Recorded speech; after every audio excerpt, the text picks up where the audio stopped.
Most welcome to all of you. आज हम त्रिभुजों का क्षेत्रफल लेकर के आए हैं। 10 सवाल हैं, बहुत इंपॉर्टेंट सवाल हैं। किसी भी परीक्षा में त्रिभुज के सवाल आपके गलत होने वाले नहीं हैं। देखते जाइए, प्रश्नों का लेवल बहुत अच्छा है। त्रिभुजों से संबंधित क्षेत्रफल का कोई भी प्रश्न आपका छूटने वाला नहीं है। तो हम शुरुआत करते हैं पहले क्वेश्चन से। त्रिभुज का क्षेत्रफल ज्ञात करने का सूत्र क्या होता है। देखिए, त्रिभुज का क्षेत्रफल ज्ञात करने का सूत्र तो फिलहाल कई होते हैं, लेकिन इनमें जो 4 दिए हुए हैं, इनमें से कोई एक ही है जिनसे त्रिभुज का क्षेत्रफल ज्ञात किया जा सकता है। कोई एक सूत्र ऐसा है, तो वो सूत्र कौन सा है जिससे त्रिभुज का क्षेत्रफल आधार गुणे ऊंचाई, किसी प्रकार के त्रिभुज का क्षेत्रफल नहीं होता है। नेक्स्ट है 1/2 आधार गुणे ऊंचाई, यही ऑप्शन सही होगा। ये होता है समकोण त्रिभुज के क्षेत्रफल का सूत्र होता है, जिसका ये आधार होता है और ये ऊंचाई होती है। तो इस ऊंचाई और इस आधार का गुणनफल और 1/2 ये त्रिभुज का क्षेत्रफल हो जाता है। नेक्स्ट पूछा जा रहा है कि किसी त्रिभुज का आधार 10 सेंटीमीटर और ऊंचाई 6 सेंटीमीटर है। तो फिर हम सवाल का जो लगाएंगे सूत्र, वो क्या लगाएंगे, 1/2 आधार गुणे ऊंचाई। तो 1/2 गुणे आधार है 10 सेंटीमीटर और गुणे ऊंचाई है 6 सेंटीमीटर। 2 पंजे 10 और 5 छक्का 30, ऑप्शन नंबर बी सही चला जाएगा। नेक्स्ट है एक और इसका तरीका देख लीजिए, बिना कागज कलम निकालने का। 10 छंगा कितने हो गए, 60, और 60 का आधा कर दीजिए, 30 आंसर होता है। ये ट्रिकी बेस है, ठीक है। कभी भी ऐसा सवाल आ जाए जिसमें आधार और ऊंचाई दी हो, क्षेत्रफल पूछ रहा हो, दोनों का गुणा करके आधा कर दीजिएगा। किसी त्रिभुज का क्षेत्रफल 50 सेंटीमीटर है और आधार 10 सेंटीमीटर है, उसकी ऊंचाई ज्ञात कीजिए। वेरी गुड, इसकी भी ट्रिक बता रहे हैं। देखिए, ये दिया है क्षेत्रफल और ये दिया है आधार।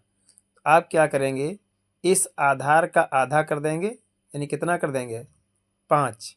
अब 5 का इसमें गुणा कर देंगे। सॉरी, इसका सिस्टम ऐसे बनेगा, बिल्कुल सही गलत है, जैसे बता रहे थे वैसे ही लगेगा। जैसे ये 10 है, 10 के आधा कर देंगे, कितना हो जाएगा, 5, और 5 के इसमें भाग दे देंगे, कितना आंसर आ जाएगा, 10। ऑप्शन नंबर बी सही जाएगा, ए ऑप्शन ये गलत दिया हुआ है। हम आपको समझा रहे हैं किस तरीके से। इसका क्षेत्रफल का सूत्र होता है, त्रिभुज के क्षेत्रफल का 1/2 गुणे आधार और गुणे ऊंचाई, ठीक है। तो 1/2 गुणे आधार दिया है 10 और ऊंचाई दिया नहीं है, ठीक है। और बराबर में ये वाला 50 है, ठीक है। तो 2 पंजे 10, इस 5 भाग इस 50 में देंगे तो ये हो जाएंगे 10, और इधर बचा ऊंचाई, इधर बचा 10, तो ऊंचाई बराबर 10 निकल आया। ये ऑप्शन गलत दिया हुआ है। समबाहु त्रिभुज का क्षेत्रफल ज्ञात करने का सूत्र क्या होता है। वेरी गुड, समबाहु त्रिभुज का क्षेत्रफल ज्ञात करने का सूत्र होता है √3/4 इंटू भुजा स्क्वायर। भुजा स्क्वायर, और अगर भुजा यहाँ पर ए है तो ऑप्शन नंबर बी सही चला जाएगा। नेक्स्ट है, एक समकोण त्रिभुज के लंब और आधार क्रमशः 6 सेंटीमीटर 8 सेंटीमीटर है, क्षेत्रफल कितना होगा पहले बता दिया। 8 छंग 48, दोनों का आधा कर दिए, 24। ऑप्शन नंबर ए सही चला जाएगा। बिल्कुल ट्रिकी बेस पे, कतई नहीं दिमाग लगाइए। किसी त्रिभुज के, ये सवाल है, किसी त्रिभुज के तीनों भुजाएं क्रमशः 15 सेंटीमीटर 12 सेंटीमीटर 13 सेंटीमीटर हैं। तो इसका सूत्र होता है अंडर रूट यस, फिर यस माइनस ए, दूसरे कोष्टक में यस माइनस बी, और तीसरे कोष्टक में यस माइनस सी। ये होता है इसका सूत्र, ठीक है। तो ये हो जाए, और यस कैसे निकालेंगे, यस निकालेंगे ए प्लस बी प्लस सी बटे 2, और ये यस होता है, ये भुजा होती है ए, इसको मानते हैं बी और इसको मानते हैं सी, ठीक है। ऐसे करके निकालते तो ये हो जाएगा लंबा एक पेज का सवाल। मैं आपको ट्रिकी बेस बता रहा हूँ। देखिए कैसे लगाएंगे हम सवाल को। पहले यहाँ हम लगा लेते हैं अंडर रूट। क्या लगा लेते हैं, अंडर रूट। अंडर रूट में के बाद में हम सवाल को क्या करते हैं, 5 और 12, ये वाले 5 और 12 कितने हो गए, 17 और 13 30, 30 के आधे यहाँ रख लेते हैं 15।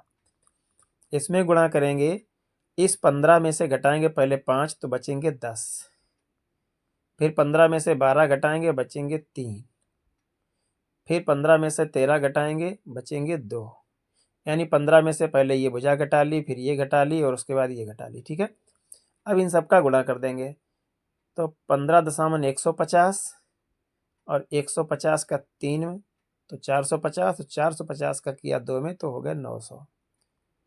ये हो गए √900 और 900 का वर्गमूल होता है 30। क्या होता है 900 का वर्गमूल? 30। अब हम क्या करेंगे,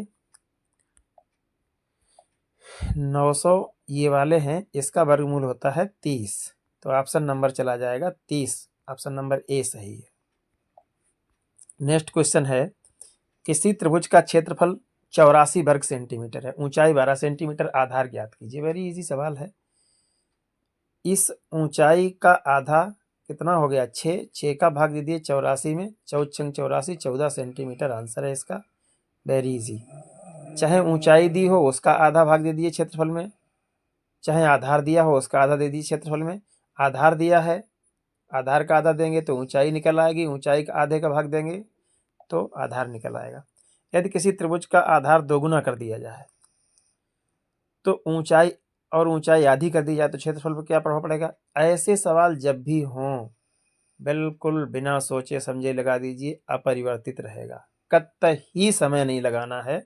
बिल्कुल जब भी हो, जब भी कह दिया हो कि आधार दोगुना कर दिया जाए, ऊंचाई आधी कर दी जाए, या कह दे कि ऊंचाई दोगुनी कर दी जाए, आधार आधा कर दिया जाए, आप सीधा कह दीजिए अपरिवर्तित, कोई फर्क नहीं पड़ेगा। देखो हम आपको दिखा दें, सूत्र होता है 1/2 गुणे आधार और गुणे ऊंचाई, यही तो सूत्र होता है क्षेत्रफल का। अगर हमने आधार आधा कर दिया तो 1/2 हो गया, और ऊंचाई दोगुनी कर दी तो यहाँ 2 का गुणा हो गया। इस 2 से ये 2 कट जाएंगे, कोई फर्क नहीं, वही बात रहेगी। नेक्स्ट क्वेश्चन है, हीरोन का सूत्र का उपयोग कब किया जाता है? जब तीनों भुजाएं ज्ञात हों, ठीक है, और तीनों भुजाएं अलग अलग हों। अभी हम ऊपर हीरोन सूत्र वाला एक सवाल लगा चुके हैं, √S S - A S - B S - C वाला। नेक्स्ट क्वेश्चन और इस क्लास का लास्ट क्वेश्चन, यदि दो त्रिभुज समान ऊंचाई के हों तो उनके आधारों का अनुपात 3:5 हो तो उनके क्षेत्रफलों का अनुपात क्या होगा? जब भी आधारों का अनुपात जो होगा, यानी ऊंचाई समान है तो क्षेत्रफलों का अनुपात वही होगा जो आधारों का अनुपात है, और आधार समान है तो ऊंचाई का अनुपात वही होगा जो क्षेत्रफलों का अनुपात है। ठीक ठीक है, तो इस तरीके से 3:5 इसमें कोई ऑप्शन है, ऑप्शन नंबर बी वही सही चला जाएगा।